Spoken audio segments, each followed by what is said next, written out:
I felt a funeral in my brain, and mourners to and fro kept treading till I felt that sense was breaking through.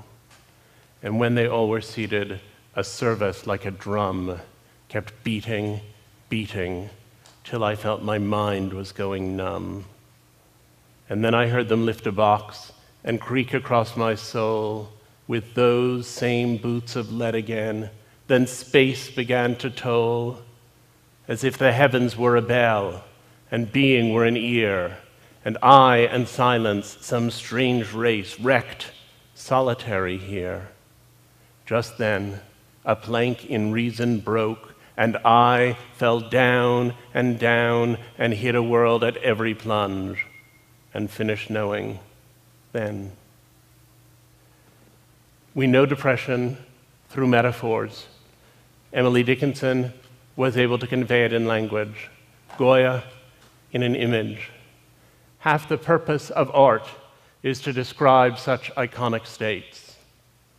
As for me, I had always thought myself tough, one of the people who could survive if I'd been sent to a concentration camp. In 1991, I had a series of losses. My mother died, a relationship I'd been in ended, I moved back to the United States from some years abroad, and I got through all of those experiences intact. But in 1994, 3 years later, I found myself losing interest in almost everything. I didn't want to do any of the things I had previously wanted to do, and I didn't know why. The opposite of depression is not happiness, but vitality. And it was vitality that seemed to seep away from me in that moment. Everything there was to do seemed like too much work. I would come home and I would see the red light flashing on my answering machine. And instead of being thrilled to hear from my friends, I would think, what a lot of people that is to have to call back. Or I would decide I should have lunch, and then I would think, but I'd have to get the food out and put it on a plate and cut it up and chew it and swallow it. And it felt to me like the Stations of the Cross.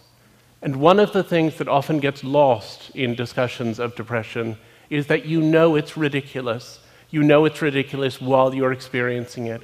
You know that most people manage to listen to their messages and eat lunch and organize themselves to take a shower and go out the front door, and that it's not a big deal. And yet, you are nonetheless in its grip, and you are unable to figure out any way around it.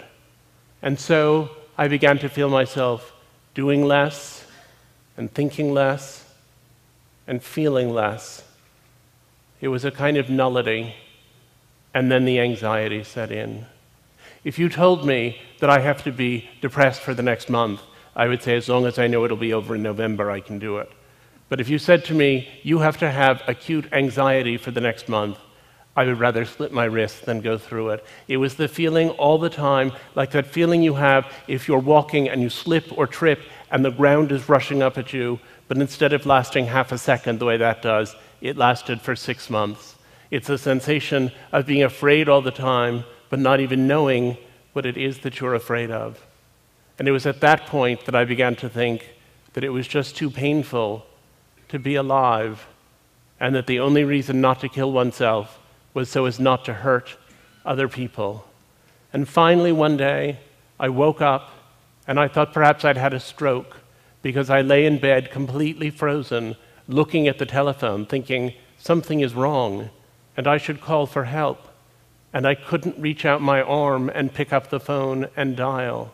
And finally, after 4 full hours of my lying and staring at it, the phone rang, and somehow I managed to pick it up. And it was my father. And I said, I'm in serious trouble. We need to do something.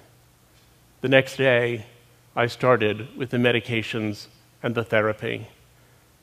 And I also started reckoning with this terrible question.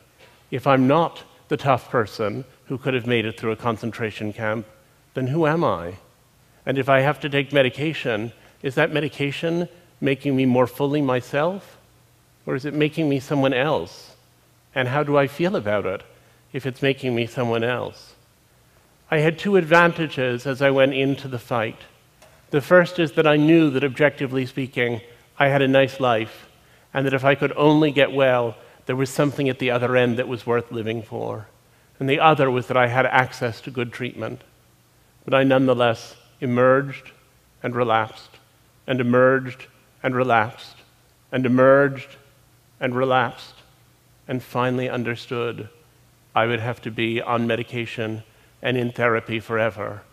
And I thought, but is it a chemical problem or a psychological problem? And does it need a chemical cure or a philosophical cure? And I couldn't figure out which it was. And then I understood that actually we aren't advanced enough in either area for it to explain things fully. The chemical cure and the psychological cure both have a role to play. And I also figured out that depression was something that was braided so deep into us that there was no separating it from our character and personality. I want to say that the treatments we have for depression are appalling. They're not very effective. They're extremely costly. They come with innumerable side effects. They're a disaster. But I am so grateful that I live now and not 50 years ago, when there would have been almost nothing to be done. I hope that 50 years hence, people will hear about my treatments and be appalled that anyone endured such primitive science. Depression is the flaw in love. If you were married to someone and thought, well, if my wife dies, I'll find another one, it wouldn't be love as we know it. There's no such thing as love without the anticipation of loss, and that specter of despair can be the engine of intimacy.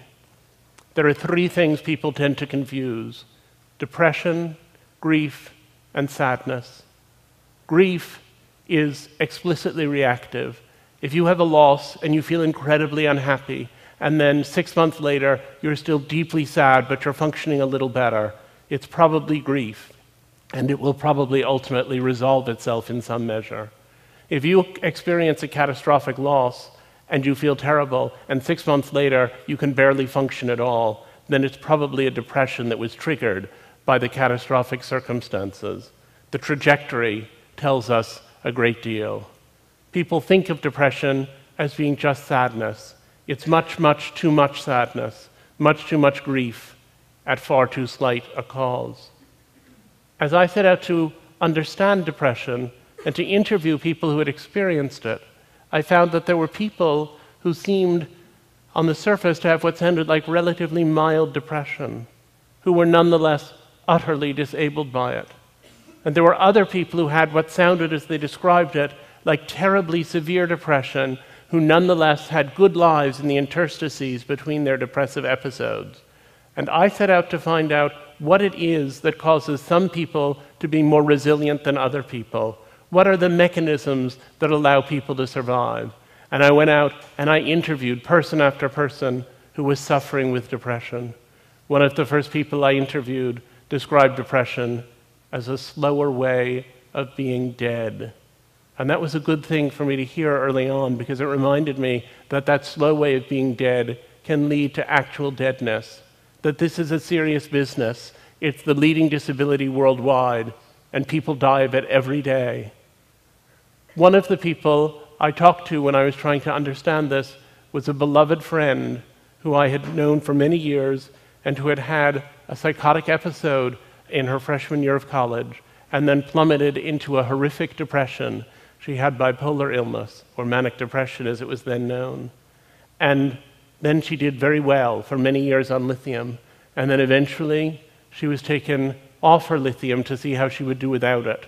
And she had another psychosis, and then plunged into the worst depression that I had ever seen, in which she sat in her parents' apartment, more or less catatonic, essentially without moving, day after day after day. And when I interviewed her about that experience some years later, she's a poet and psychotherapist named Maggie Robbins.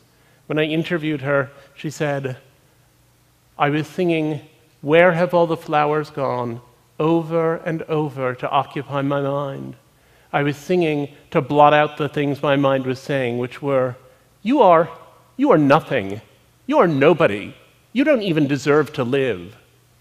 And that was when I really started thinking about killing myself. You don't think in depression that you've put on a gray veil and are seeing the world through the haze of a bad mood. You think that the veil has been taken away, the veil of happiness, and that now you're seeing truly. It's easier to help schizophrenics who perceive that there's something foreign inside of them that needs to be exorcised, but it's difficult with depressives because we believe we are seeing the truth. But the truth lies. I became obsessed with that sentence, but the truth lies. And I discovered as I talked to depressive people that they have many delusional perceptions. People will say, no one loves me, and you say, I love you, your wife loves you, your mother loves you. You can answer that one pretty readily, at least for most people. But people who are depressed will also say, no matter what we do, we're all just going to die in the end.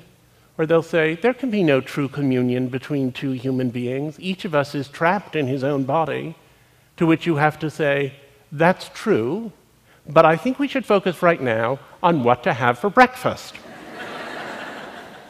A lot of the time, what they are expressing is not illness, but insight. And one comes to think what's really extraordinary is that most of us know about those existential questions, and they don't distract us very much. There was a study I particularly liked in which a group of depressed and a group of non-depressed people were asked to play a video game for an hour. And at the end of the hour, they were asked how many little monsters they thought they had killed. The depressive group was usually accurate to within about 10%. And the non-depressed people guessed between 15 and 20 times as many little monsters as they had actually killed. A lot of people said when I chose to write about my depression that it must be very difficult to be out of that closet, to have people know. They said, do people talk to you differently? And I said, yes, people talk to me differently. They talk to me differently insofar as they start telling me about their experience, or their sister's experience, or their friend's experience. Things are different because now I know that depression is a family secret that everyone has. I went a few years ago to a conference, and on Friday of the 3-day conference, one of the participants took me aside and she said, I suffer from depression and I'm a little embarrassed about it, but I've been taking this medication and I just wanted to ask you what you think. And so I did my best to give her such advice as I could. And then she said, you know, my husband would never understand this. He's really the kind of guy to whom this wouldn't make any sense. So it's just between us. And I said, yes, that's fine. On Sunday at the same conference, her husband took me aside. And he said, my wife wouldn't think that I was really much of a guy if she knew this, but I've been dealing with this depression and I'm taking some medication and I wondered what you think. They were hiding the same medication in 2 different places in the same bedroom. And I said that I thought communication within the marriage might be triggering some of their problems. But I was also struck by the burdensome nature of such mutual secrecy. Depression is so exhausting. It takes up so much of your time and energy, and silence about it, it really does make the depression worse. And then I began thinking about all the ways people make themselves better. I'd started off as a medical conservative. I thought there were a few kinds of therapy that worked. It was clear what they were. There was medication, there were certain psychotherapies, there was possibly electroconvulsive treatment, and that everything else was nonsense. But then I discovered something. If you have brain cancer and you say that standing on your head for 20 minutes every morning makes you feel better, it may make you feel better, but you still have brain cancer and you'll still probably die from it. But if you say that you have depression and standing on your head for 20 minutes every day makes you feel better, then it's worked, because depression is an illness of how you feel. And if you feel better, then you're effectively not depressed anymore. So I became much more tolerant of the vast world of alternative treatments. And I get letters. I get hundreds of letters from people writing to tell me about what's worked for them. Someone was asking me backstage today about meditation. My favorite of the letters that I got was the one that came from a woman who wrote and said that she had tried therapy, she had tried medication, she had tried pretty much everything, and she had found a solution and hoped I would tell the world. And that was making little things from yarn. She sent me some of them, and I'm not wearing them right now. I suggested to her that she also should look up obsessive-compulsive disorder in the DSM. And yet, when I went to look at alternative treatments, I also gained perspective on other treatments. I went through a tribal exorcism in Senegal that involved a great deal of ram's blood and that I'm not going to detail right now. But a few years afterwards, I was in Rwanda working on a different project, and I happened to describe my experience to someone. And he said, well, you know, that's West Africa and we're in East Africa, and our rituals are in some ways very different, but we do have some rituals that have something in common with what you're describing.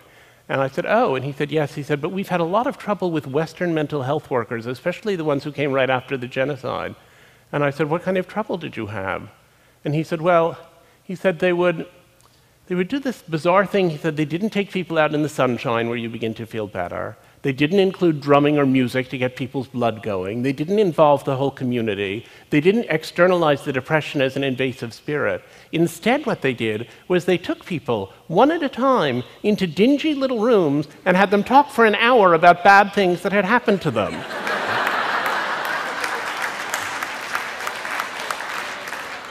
He said, we had to ask them to leave the country. Now, at the other end of alternative treatments, let me tell you about Frank Russakoff.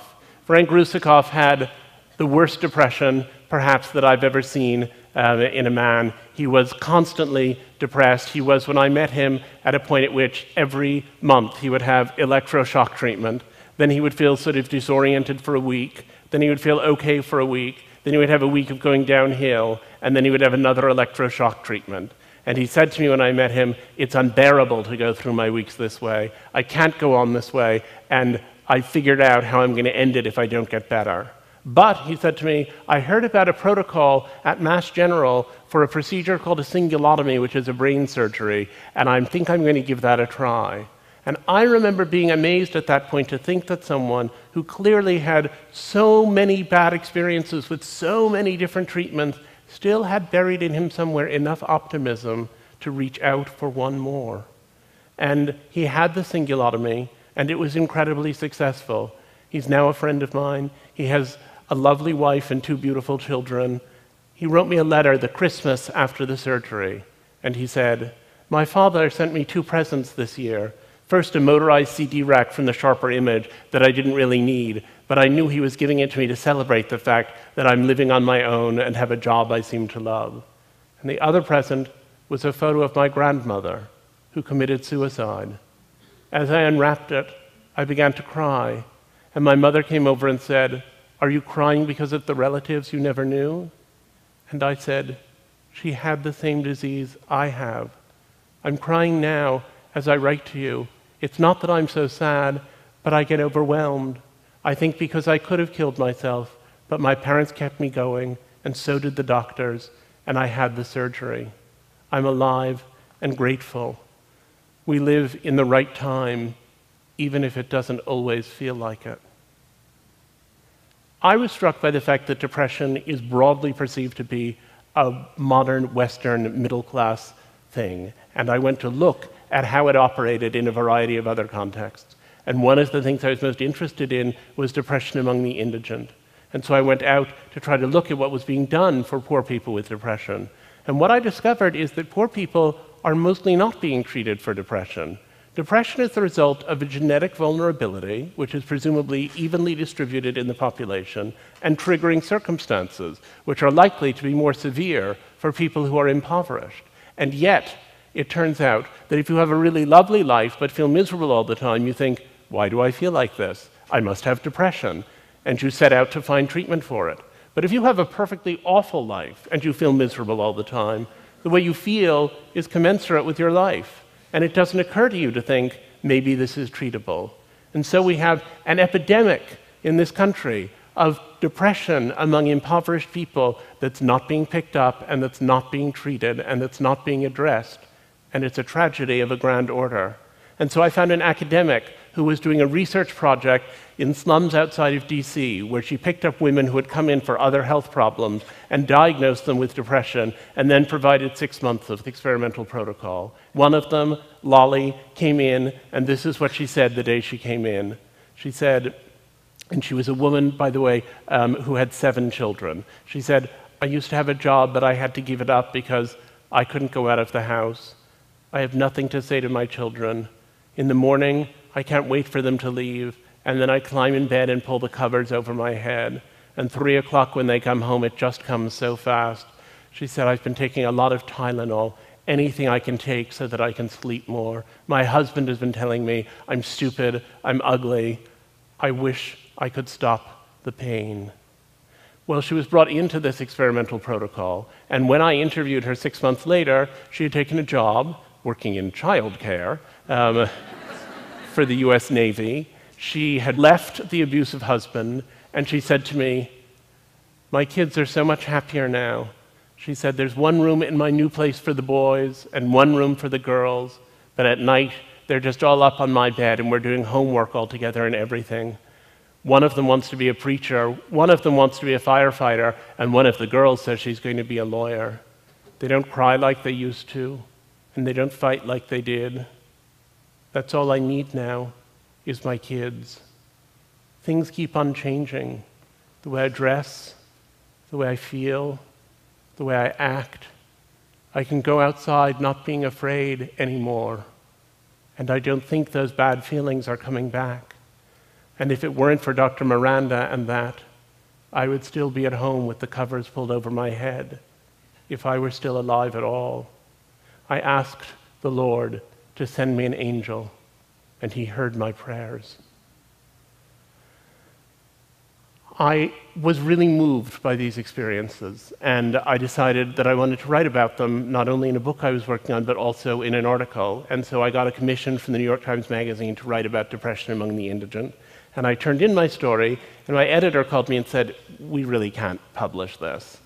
And I said, "Why not?" And she said, "It just is too far-fetched. These people who are sort of at the very bottom rung of society, and then they get a few months of treatment, and they're virtually ready to run Morgan Stanley. It's just too implausible." She said, "I've never even heard of anything like it." And I said, "The fact that you've never heard of it is an indication that it is news."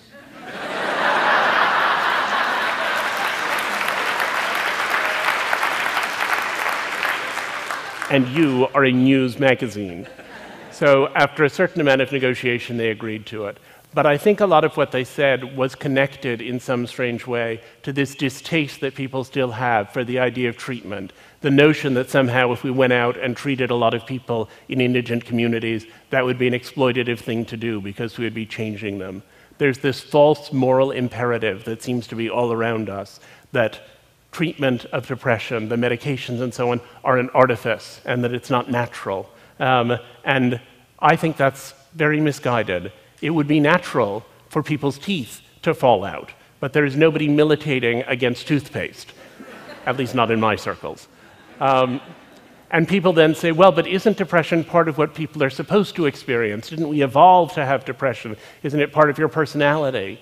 To which I would say, mood is adaptive. Being able to have sadness and fear and joy and pleasure and all of the other moods that we have, that's incredibly valuable.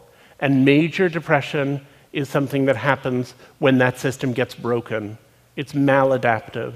People will come to me and say, I think, though, if I just stick it out for another year, I think I can just get through this. And I always say to them, you may get through it, but you'll never be 37 again. Life is short. And that's a whole year you're talking about giving up. Think it through. It's a strange poverty of the English language, and indeed of many other languages, that we use the same word, depression, to describe how a kid feels when it rains on his birthday, and to describe how somebody feels the minute before they commit suicide. People say to me, well, is it continuous with normal sadness? And I say, in a way, it's continuous with normal sadness. There is a certain amount of continuity, but it's the same way there's continuity between having an iron fence outside your house that gets a little rust spot that you have to sort of sand off and maybe do a little repainting, and what happens if you leave the house for 100 years and it rusts through until it's only a pile of orange dust. And it's that orange dust spot, that orange dust problem, that's the one we're setting out to address. So now people say, you take these happy pills and do you feel happy? And I don't. But I don't feel sad about having to eat lunch, and I don't feel sad about my answering machine, and I don't feel sad about taking a shower. I feel more, in fact, I think, because I can feel sadness without nullity. I feel sad about professional disappointments, about damaged relationships, about global warming. Those are the things that I feel sad about now. And I said to myself, well, what is the conclusion? How did those people who have better lives, even with bigger depression, manage to get through? What is the mechanism of resilience? And what I came up with over time was that the people who deny their experience, the ones who say, I was depressed a long time ago, and I never want to think about it again, and I'm not going to look at it, and I'm just going to get on with my life. Ironically, those are the people who are most enslaved by what they have. Shutting out the depression strengthens it. While you hide from it, it grows. And the people who do better are the ones who are able to tolerate the fact that they have this condition. Those who can tolerate their depression are the ones who achieve resilience. So Frank Russakoff said to me, if I had it to do over, I suppose I wouldn't do it this way. But in a strange way, I'm grateful for what I've experienced. I'm glad to have been in the hospital 40 times. It taught me so much about love, and my relationship with my parents and my doctors has been so precious to me and will be always. And Maggie Robbins said, I used to volunteer in an AIDS clinic, and I would just talk and talk and talk. And the people I was dealing with weren't very responsive, and I thought, that's not very friendly or helpful of them. And then I realized that they weren't going to do more than make those first few minutes of small talk. It was simply going to be an occasion where I didn't have AIDS and I wasn't dying, but could tolerate the fact that they did, and they were. Our needs are our greatest assets. It turns out I've learned to give all the things I need. Valuing one's depression does not prevent a relapse, but it may make the prospect of relapse, and even relapse itself, easier to tolerate. The question is not so much of finding great meaning and deciding your depression has been very meaningful. It's of seeking that meaning and thinking when it comes again, this will be hellish, but I will learn something from it. I had learned in my own depression how big an emotion can be, how it can be more real than facts. And I have found that that experience has allowed me to experience positive emotion in a more intense and more focused way. The opposite of depression is not happiness, but vitality. And these days, my life is vital, even on the days when I'm sad. I felt that funeral in my brain, and I sat next to the colossus at the edge of the world. And I have discovered something inside of myself that I would have to call a soul, that I had never formulated until that day 20 years ago when hell came to pay me a surprise visit. I think that while I hated being depressed and would hate to be depressed again, I found a way to love my depression. I love it because it has forced me to find and cling to joy. I love it because each day I decide, sometimes gamely and sometimes against the moment's reason, to cleave to the reasons for living. And that, I think, is a highly privileged rapture. Thank you.